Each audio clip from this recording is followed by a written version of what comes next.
Okay, we're back, and I have my little printout there.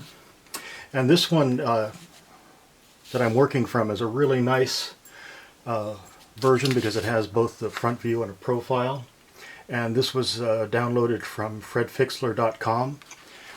And Frank Reilly, who is credited for coming up with these rhythms or with this abstraction, Fred Fixler was a student of Reilly's, and he did teach in this area, Southern California, for a while, and opened his own school. And then who I learned this from was Mark Westermo, who was a student of Fred Fixler. But anyway, each of those artists are worth looking up. Let's go ahead and get back to this. Okay. So for me, I'm just kind of conditioned to think about these primary proportions. You know, for the brow ridge, the base of the nose, the center of the mouth, that type of thing. And I find that once I get these in place, it makes it a little easier for me to start to work with the rest of the abstraction. So what I'm going to do next is work with the larger information, which is the starting to block in some of the bone structure, the larger plane changes. So this, if we could see the ear, this line would come off of the top of the inside of the ear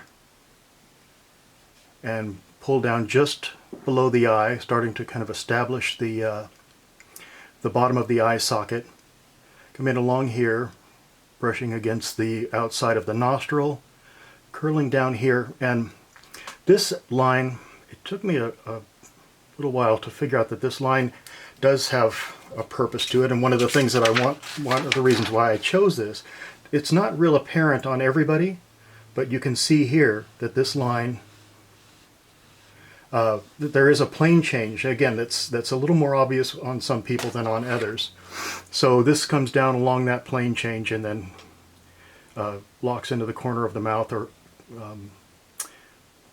that tells us where the corner of the mouth is, and then we can use that from there to create the upper lip. So I'm going to guess where the ear is, probably somewhere along the top of the brow ridge,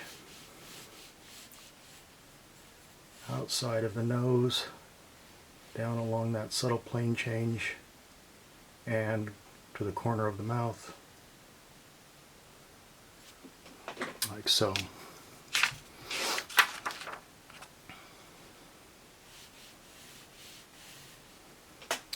All right, and we don't really see the eye, or the ear from this on this side, but we do see the cheekbone and the outside of the nostril, and then this pulls down here, and again helps us find that plane change and the corner of the mouth, like so.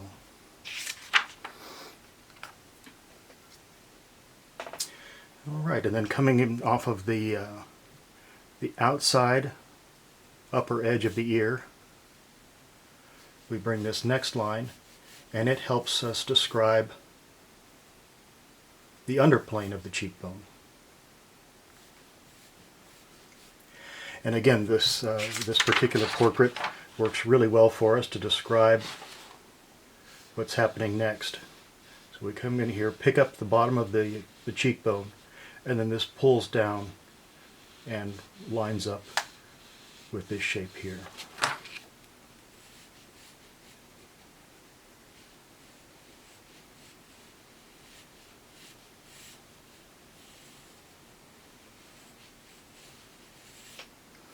All right, and then again we can see the bottom of the cheekbone here, and then this will drop down just at that transition. Let's double check this. That transition from the jaw or the cheek area to where the chin is. We can see that. Let's see that transition right here. See where that dimple goes in. So we're going to drop that next line right here.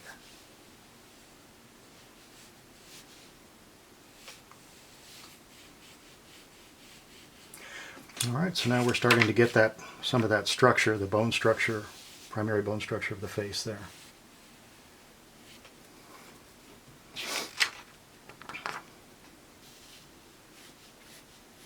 Round that off a little more.